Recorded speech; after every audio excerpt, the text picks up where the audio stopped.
I've done episodes with stuff like this before. Oddities. Things that are outside the realm of normalcy in regard to crime or just general calls that come into the 911 center.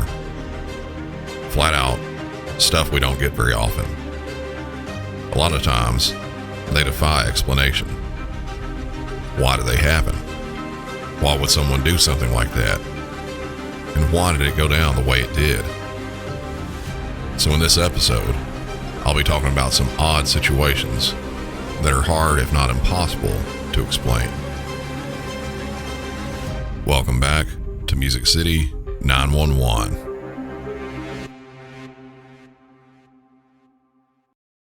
Atlanta 911, operator 8715. What is the location of your emergency?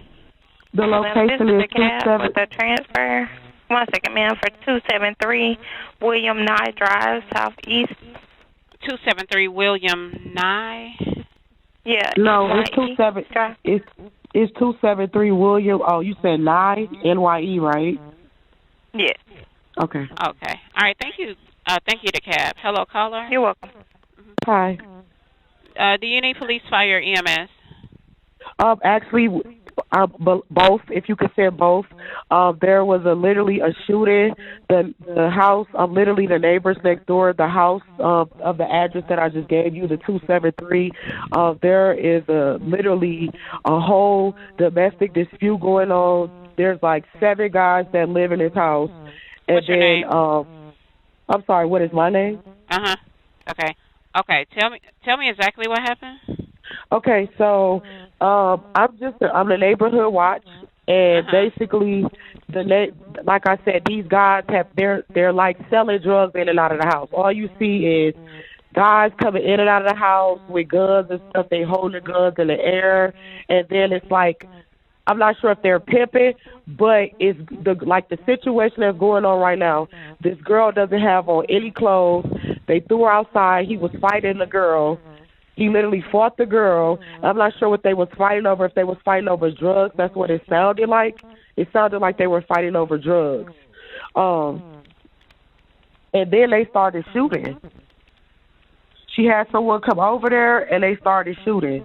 But the house needs to be investigated. They're definitely doing illegal stuff over there, and it's disturbing the area. How many shots were fired? I would say 3. It was 3 shots. When did it happen? It's happening now. Okay.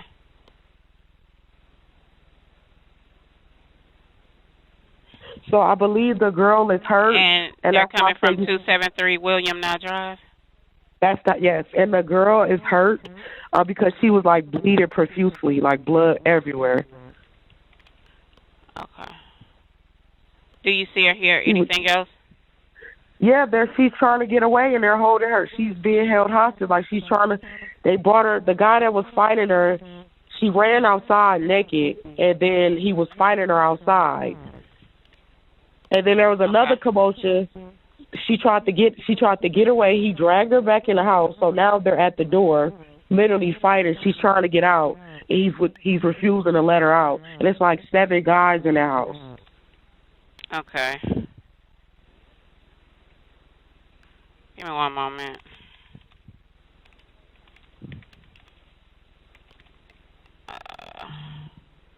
There's also a child in danger as well because she has a baby.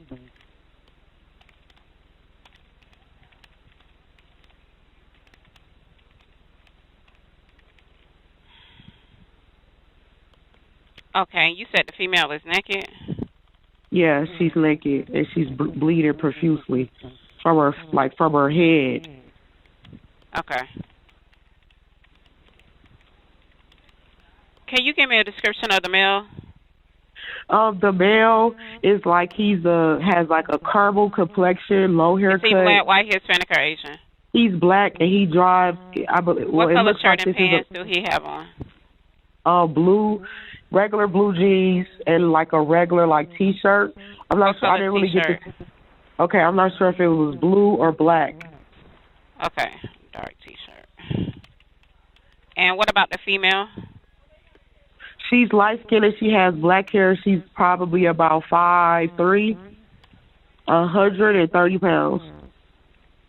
What Okay.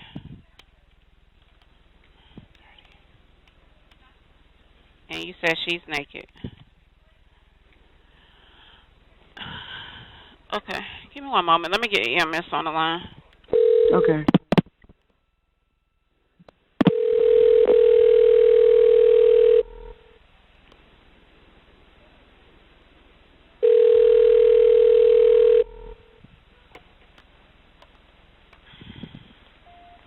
You have reached Grady EMS. Do not hang up. Your call will be answered in the order received.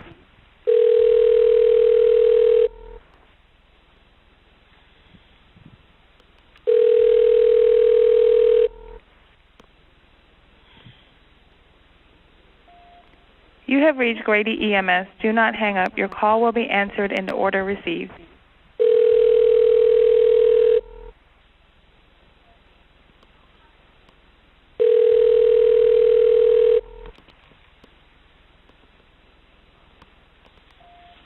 You have reached Grady EMS. Do not hang Hello, up. ma'am. Can you tell me what they're doing right now? Right now they're still battling. She's trying to get out, and the person is refusing to let her get out.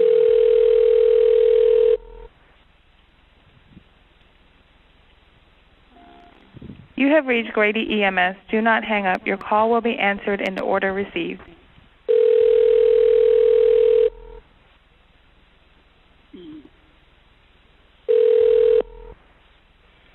EMS, what's the address of the emergency? Hey, Grady, it's Atlanta with a transfer. The caller is advised in 273 William Nye Drive, Southeast. Let me give you a little bit about what's going on at this location. There's a male at the location that's fighting a female. She is naked. A shooting, shots were fired. About three shots were fired. Repeat the address for me. 273 William Nye, NYE Drive, Southeast. Oh, okay. Tell me exactly what happened. Go ahead, caller, and let her know what happened. Hello. Well, before I get into that, is this a business house or an apartment? This is a house, and I think you guys should get here quick because this girl he's really hitting her, and it's a child involved. There is like 7 guys in the house, and they all have guns. You guys need to hurry and get here before she doesn't make it. Ma'am, we already have help organized for her. What's the phone number you're calling from? Exactly what happened? There's a situation going on in this house. There's 7 guys that live here, and they're basically, I'm not sure if they're running some type of sex traffic. This individual, she's a 5'2", light-skinned female, black hair. She ran outside naked, bleeding from her face. She tried to get away. She was dragged back into the house, and they're holding her hostage. And then there was a baby involved. So this situation is really serious, and he's punching her. If you guys don't get her, she's going to be really hurt. Atlanta, what's your operator number? 8715. And you already have PD en route? PD has been notified and it's being started. Okay, stand by for What's fire. your operator? You on fire? Stand by. I'm not sure if the protocol is going to request it. Okay. Ma'am, are you with the patient now?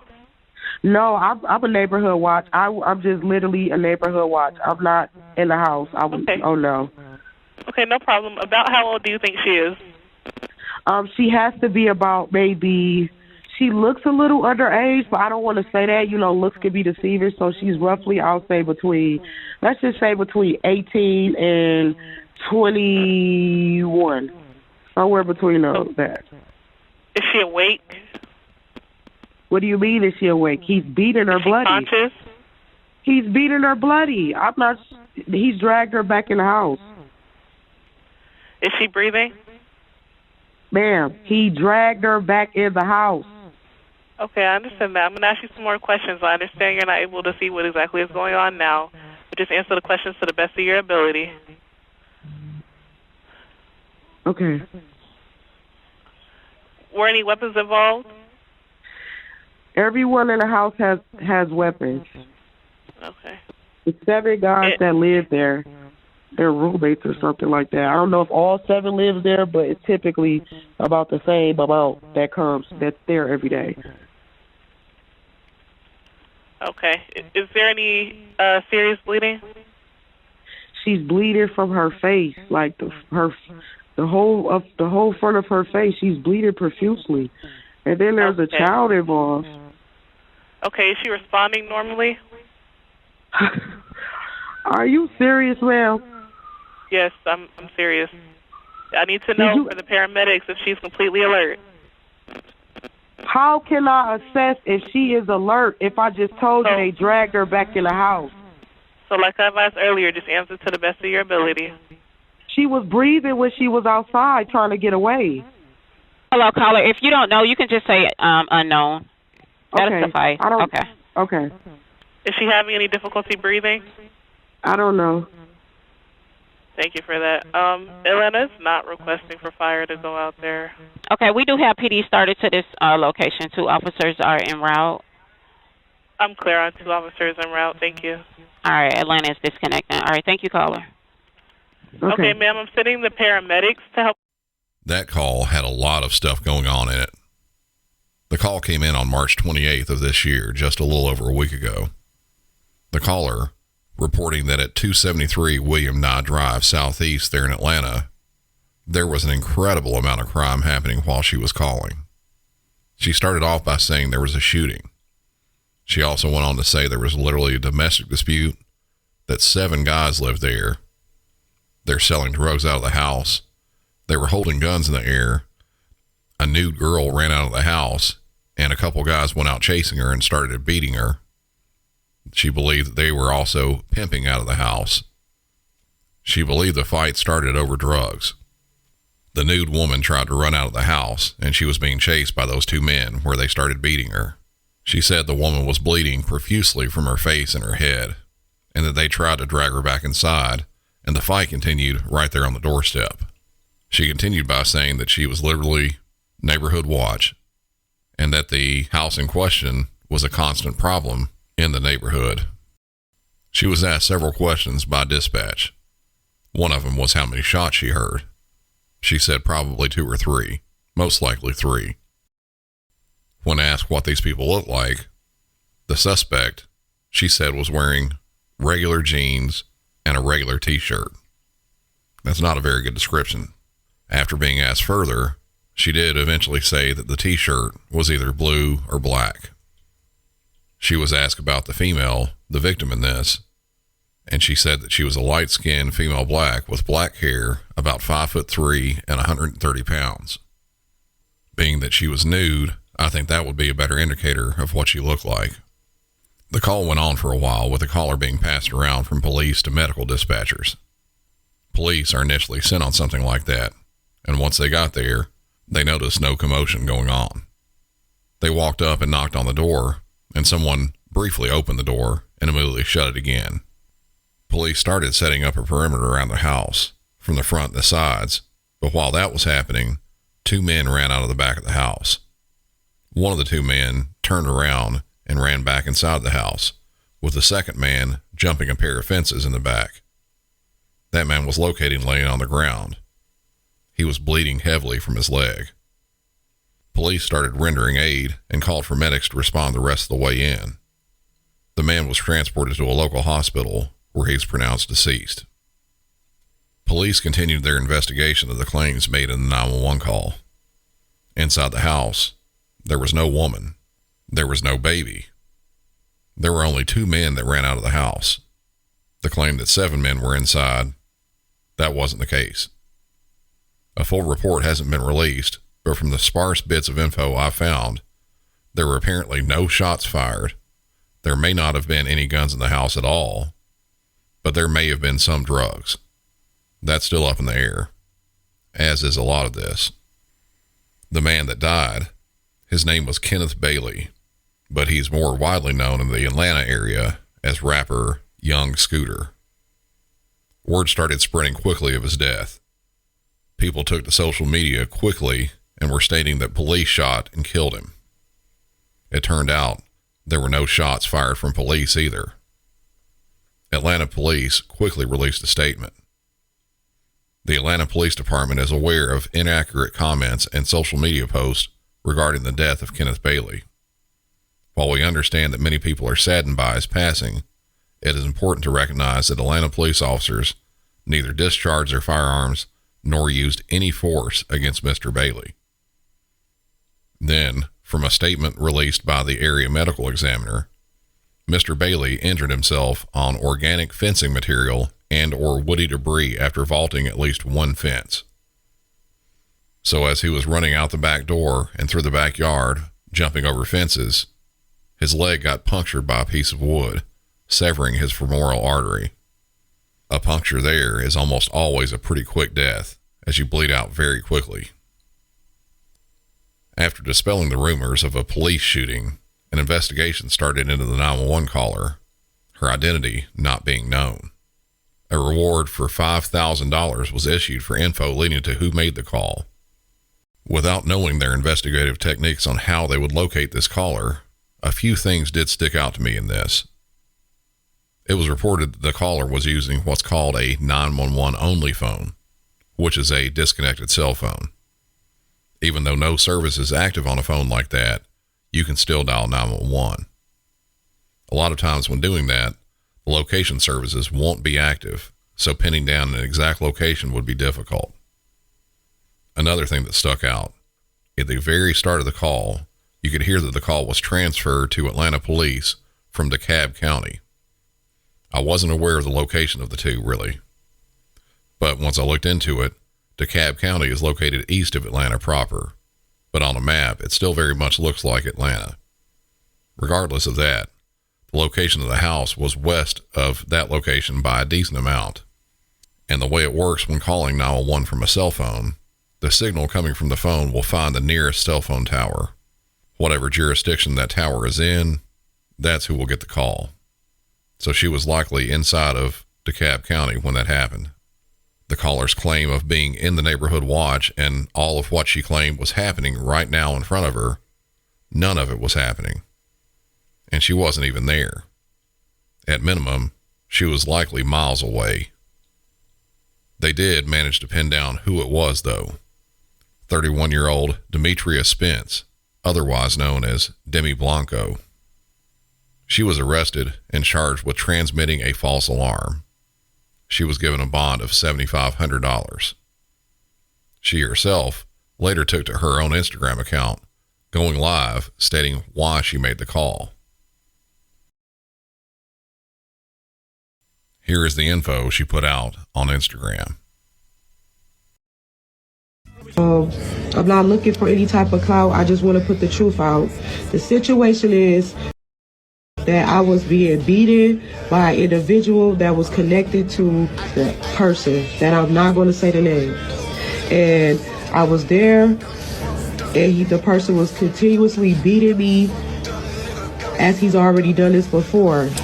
And me being a female, I was afraid for my life. So I did what I thought was the best thing to do. I had no intentions that man was there. I never set anybody up. I never had any intentions that man was there. I never knew that man was there. I had no idea of that man's whereabouts. I'm speaking today to clear my name that I had no intentions to set anybody up. I never set anybody up. I was threatened by an individual. There's a reaction for every action. This is part A. You guys didn't have part A. You guys only had part B. And the narrative, it looks like I was trying to set this man up because you guys don't have part B. I'm giving you part B. I'm giving you what led up to the call. I was physically abused, so I called to protect myself. That's the issue. That's part A. I never had any intentions to get anybody hurt. I was the one that was getting hurt. And I came here to say my truth. That's it. That's all. I don't want no clout. I don't want anything. All these troll pages, y'all don't know me. None of y'all know me at all. At the end of the day, I'm a woman. And I was physically abused multiple times. She states that she was beaten several times, but doesn't directly say who it was that had beaten her. To my knowledge, none of those claims have been verified. The day young Scooter died, March 28th, that was his 39th birthday. Some speculation had been made that there was going to be a birthday party there at the house for him, and that the 911 caller was jealous that she wasn't invited. Her boyfriend, who was one of young Scooter's friends, was invited to the party. The penalty for transmitting a false alarm in Georgia is up to 10 years in prison and a $100,000 fine. 911. Natoma Drive, stat. What's going on? Knife, stat. Did somebody get stabbed? Stat, yes. Okay, who got stabbed? My husband, my son's here. He's broke. Come and get him. Now. Okay. Stat. We're on the way. Is your son... Natoma Drive. Does your son still have the knife? Yes. Okay. How old is your son? He's almost 50. How old is your husband? He's 73. Okay, is he... I don't hear nothing. We're on the way, ma'am. Okay. Is your husband bleeding? I don't know. I'm not in there, so he doesn't see. I'm trying to protect myself, too. Okay. Are you able to get out of the house? I'm out. Okay. Is he still stabbing your husband? I don't know. Okay, I don't know. We're on the way. You just got to stay on the phone with me, okay? This was a small segment of a 911 call that was released from the Concord, California Police Department. The call came into dispatch on February 18th at around 1:40 a.m. A female saying, in very broken terms, that her son was stabbing her husband. When I say broken terms, you could probably pick that up in the call. It's not anything frequent, but I have heard callers that are so distraught they can't even form sentences. One call I very vividly remember listening to locally was involving a shooting. The caller could only say one thing: shotgun, over and over again. This call was going very similar to that. The address was given, but redacted from the call, and then the caller says, knife, stat. She later states, my son is here and he is broke. Luckily, she does later start answering questions a little bit better. Police responded to the 1900 block of Natoma Drive there in Concord, and when they arrived, they met with the caller, who stated the officers could walk in through the garage door. They found the door to be locked and had to kick it in. After entering the house, all hell breaks loose.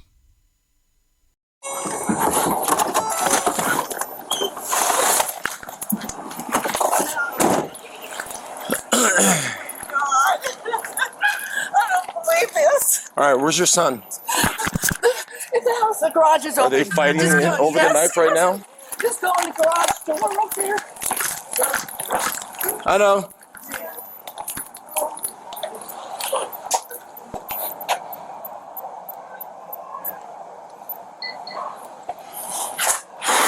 What's his name? The one lethal or less lethal? I got lethal. I'll take less lethal. Kennifer, what's the son's name? You guys ready? Yep.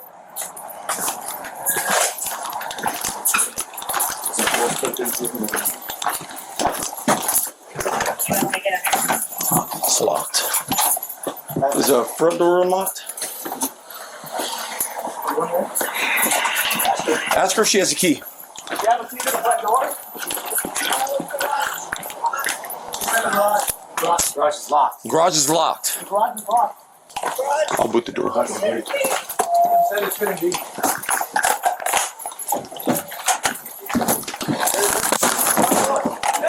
Nathan! Concord Police! Hey!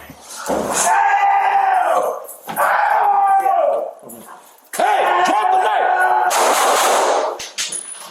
God damn it. We have 4 shots fired. Get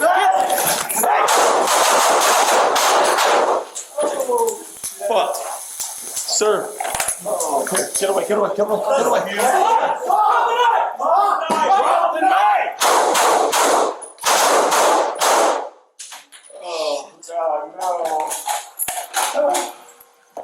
Sir, where are you stabbed? I don't know. All right. Oh, God. Okay. All right. Oh. Hey, we need medical start at code 3. We need medical come in. After kicking in the garage door and making entry to the house, police started searching for the suspect and victim. They found them in the room of the house with the son, 47-year-old Nathan Kiesler, on top of his 73-year-old father, actively stabbing him. After issuing commands to drop the knife, the suspect continued in a stabbing motion. Shots were then fired. The suspect went down. Very briefly, he was lying motionless. One officer went to try and drag the victim away from the suspect, and when that happened, the suspect jumped up and made a slashing motion at the officer with a knife. More shots were fired. With the knife still in his hand, and even after he had been hit with several bullets, police again commanded him to drop the knife. And again, after being shot even more by the police, for a second time, he tried getting back up with the knife in his hand. That's when the third volley of shots rang out. This time, that fully ended the threat and the life of the suspect. He was pronounced deceased at the scene. His 73-year-old father wasn't sure where he was stabbed at. In the video, he was bleeding pretty heavily from his head. Medics rendered aid to him there on the scene before transporting him to a local hospital. Amazingly, he did survive. What's an oddity about this? To my knowledge, there's not been any motive for this attack. Very little information has been released about this incident. I suspect that drugs and/or alcohol combined with some sort of mental illness was to blame, but whatever the reasoning was, a man was stabbing his father and refused to stop with police there. Something like that happens, and lethal action is generally taken to you. The last incident, I don't have a 911 call for it, but police in St. Charles, Illinois were called on December 1st regarding a man with no shirt on trying to cut down a tree with a chainsaw. Generally, this isn't something that would cause a big concern. How else would you cut down a tree? But the man was shirtless in December in Illinois. Chances are it was pretty cold there. And the bigger thing, he was trying to cut down a tree at the River Glen of St. Charles Assisted Living Facility. All of those are odd things that are not at all common. Upon arrival, the first officer encountered the caller, who gave more information about the man. Hello? Hi, he went in that front door there. This one right here? Yeah, with a chainsaw. Okay. Running chainsaw. He tried to cut that tree. He went into that door right there? Yeah, that front entrance door. This one with the pillars? Yes. The white pillars? Yes. Okay. Can you do me a favor and just hang out here for a second? Okay. 1358. Hello. Tell me to send a log out to someone else. Just hold it for now. Take on. How long ago did he go in there? Okay. Okay.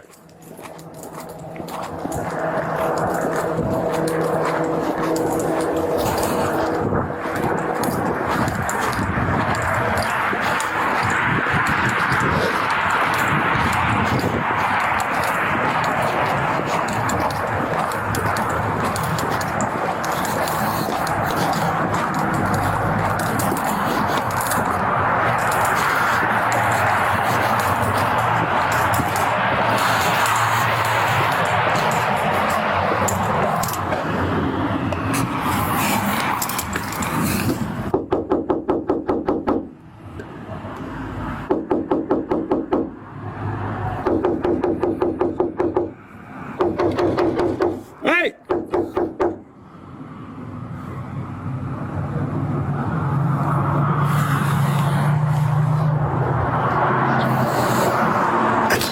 Hey, what's going on with this guy? I don't know. He came in here. Hey, can you hold this door open? Yes, More police please. are coming. 1393. Go ahead. There's no answer at the call to business. Hold that door open. Hold that door open. 10-4.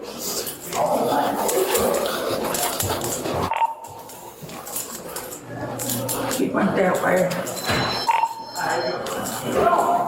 Units didn't come in. Can you step it up? Hey! Inconvenience. Hey! Hey, drop the taser. Drop the taser. Or drop it. Drop it. Drop it. On the ground. Get back. Hey, drop. Hey. Hey. Step it up. Hey, drop the chainsaw. One at taser point. Oh my God. Hey, drop it.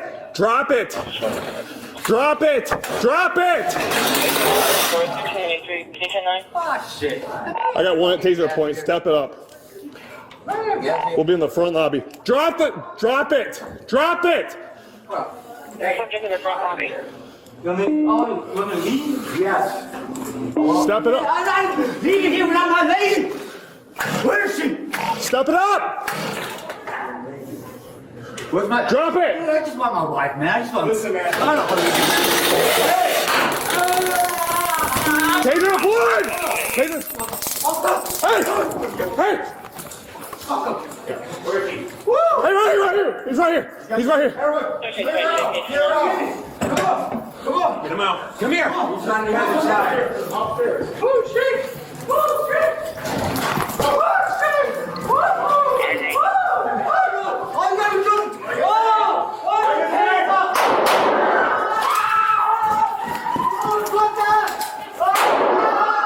Shots fired!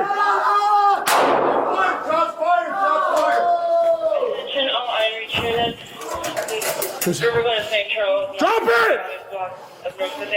Get him over. St. Charles. Attention all special attention St. Charles units. Shotgun dispatching of shots fired at 975 Northwest Avenue. We're going to St. Charles. Responding as acknowledged with ETA. Here we go. Come on. Watch out, move your...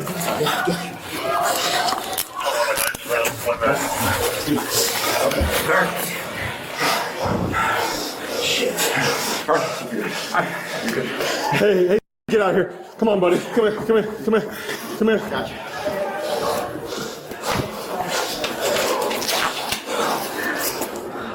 Roll medics. After the initial officer arrived on the scene and gathered where the suspect went, he tried entering the same door, but it had been locked.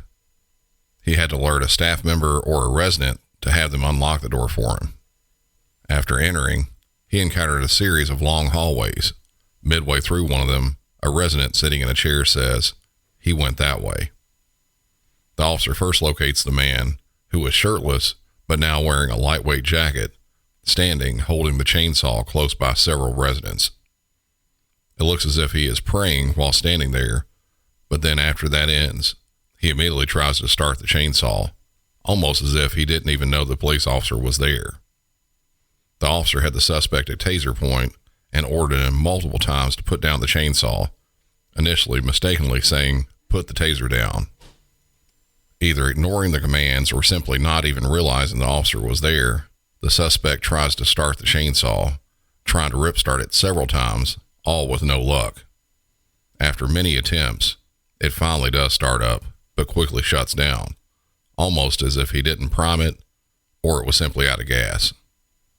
He then starts asking where his girlfriend is, a very confusing comment, but he was talking to himself, almost as if he was having a full conversation with himself. Since he was refusing commands, the officer deploys his taser and it hits its mark, knocking the man to the ground. A taser's charge typically runs for around 5 seconds before it shuts off, and as soon as it did, the man jumps back up, the chainsaw still in his hand, and starts rushing at the initial officer, as well as other officers who finally arrived as backup. The first bits of shots were fired as he was charging with a chainsaw above his head, striking one of the officers. He does the same thing to another officer, and more shots were fired. The last ones with him just a couple feet from a resident in a wheelchair. Aid was given to the suspect at the scene, and he was then transported to a local hospital where he was pronounced deceased from several gunshot wounds. The suspect, 41-year-old Daniel H. Escalera, was later found to have had amphetamines, methamphetamines, and a drug used to treat schizophrenia in his system.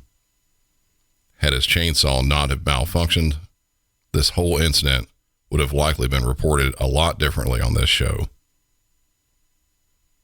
That's it for this one. Definitely an odd bunch of calls and incidents. Follow the show on all social media, all of which are linked in the episode notes. Give the show a 5-star rating and review on whatever podcast app you're listening on, and share the show with a friend, family member, or coworker. The best way to do so is to send them a link to your favorite episode, or just send them to musiccity911.com. I'd appreciate every time you were able to do that. Until next time, for Music City 911, I'm Brandon, and y'all have a good one.